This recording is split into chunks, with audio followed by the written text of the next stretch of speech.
for our third large one. Clean water, please. I'm going to do a blended wash, which means I'm going to start with one color and end with a second one. Checking from the side, making sure it's shiny everywhere, no clumps. I think we started with purple at the top.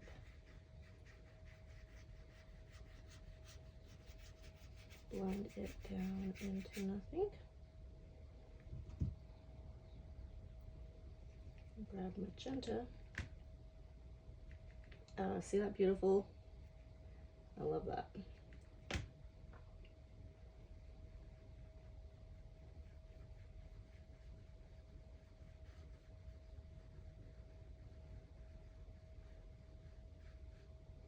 And then I will generally start that purple again, my original color.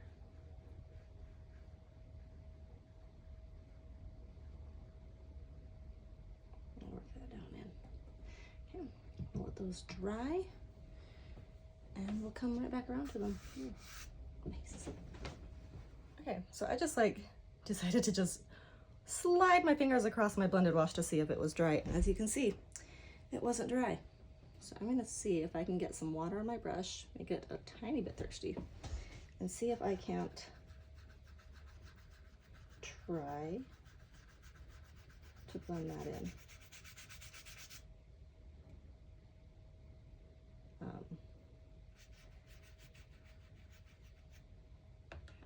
Maybe use my actual mop brush would help.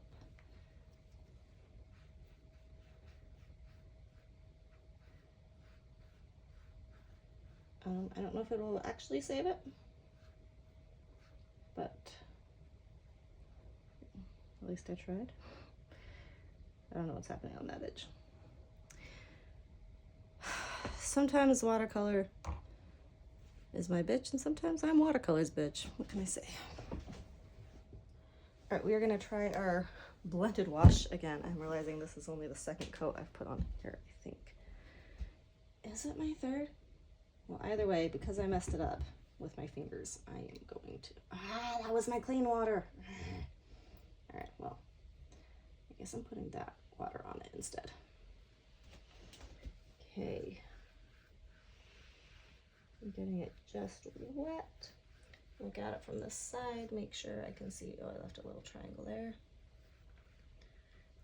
Everything is wet, I don't have any puddles. Maybe should have wetted my paints beforehand because they dried out. All my purple pigment up top.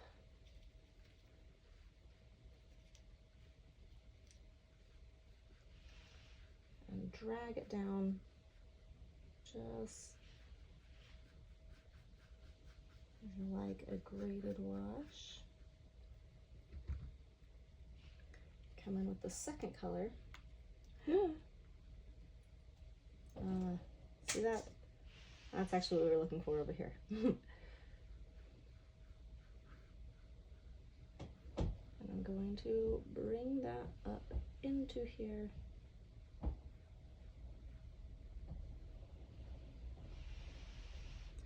And call that one good.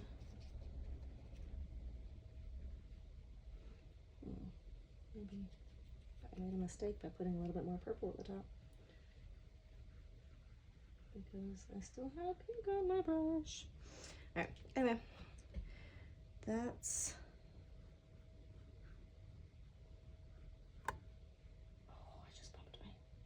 I have my phone taped to a lamp, and that's what I'm using as a tripod because I'm hecka professional.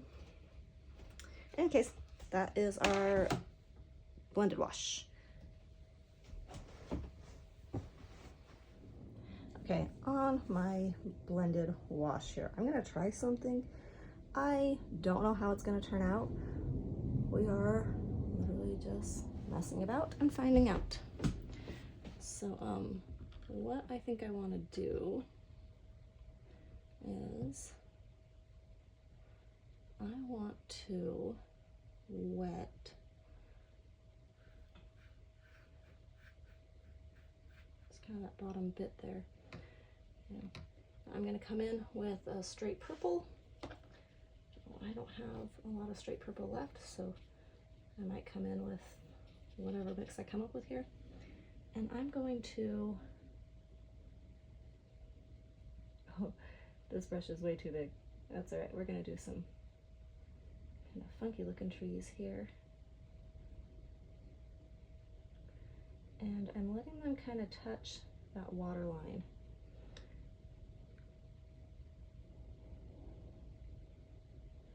I would not recommend using a multi-brush in general to do your trees. And then I'm going to just kind of bring that down into the water, and I'm hoping that that will create kind of a reflection in some water, because you know water reflections are all blurry.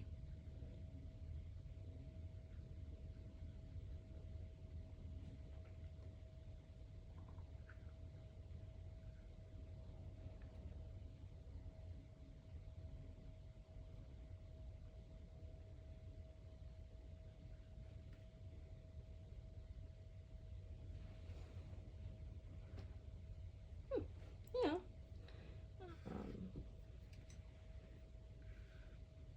I shouldn't have got water all the way down, because then I could do some kind of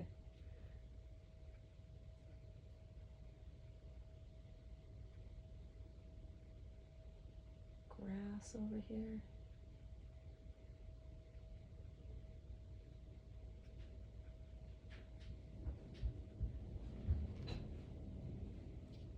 Well, you know, it's, we messed about, we found something out. Okay. Not sure. I swear I've seen you paint this like 40 times. I am recording a video right now. I have painted this 40 times, yes. Accurate. This is what I teach for the second lesson of my watercolor class, which I have taught many times, and I'm still messing it about, finding out.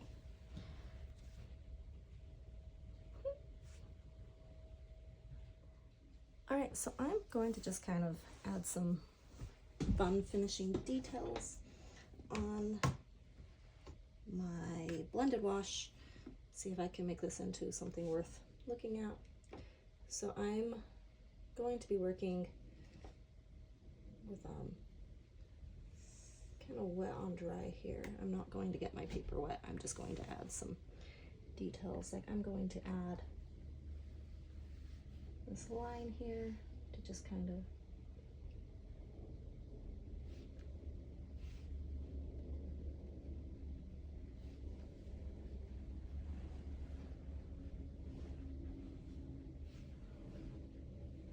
put some of these details in, give them a bit more definition. Mostly just trying to define the land from the reflection. I'm doing that by making it sharper. A hard glaze, which is the wet on dry, is going to do that for me. I'm going to go ahead and add just some tiny little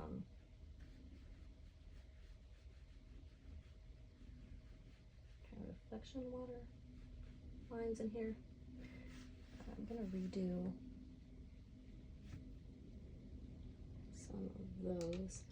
I'm just using this that's piled up in the back of here, so I don't really know what color it is or what, but ooh, dry on dry, my least favorite.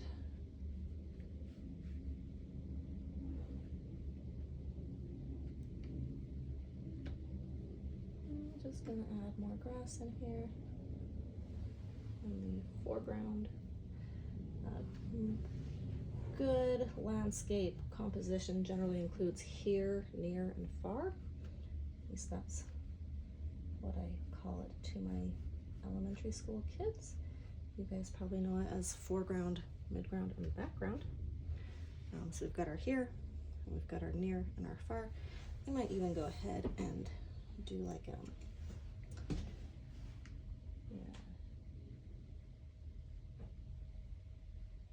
kind of a dock maybe coming out into the water.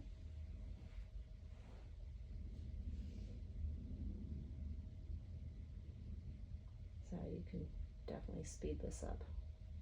I'm counting on you guys to put these on 1.5 speed or double speed as you watch them to make sure that they are bearable. Okay.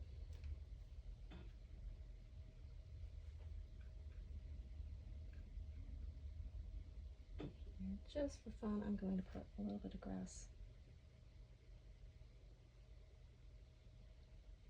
growing out here.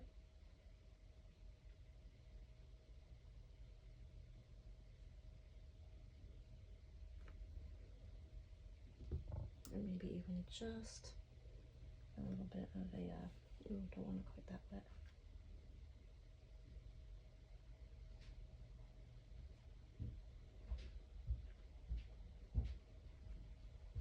A little bit of a reflection there. Anyway, I'm gonna call that one. I might add some white details on there, and I will show you guys that after it's done, instead of making you watch me do it. Okay, I went ahead and used a paint marker and a gel pen, white gel pen, to just add some little stars and dots and accents and a little silly moon up there. And that is a easy landscape to make off a blended wash.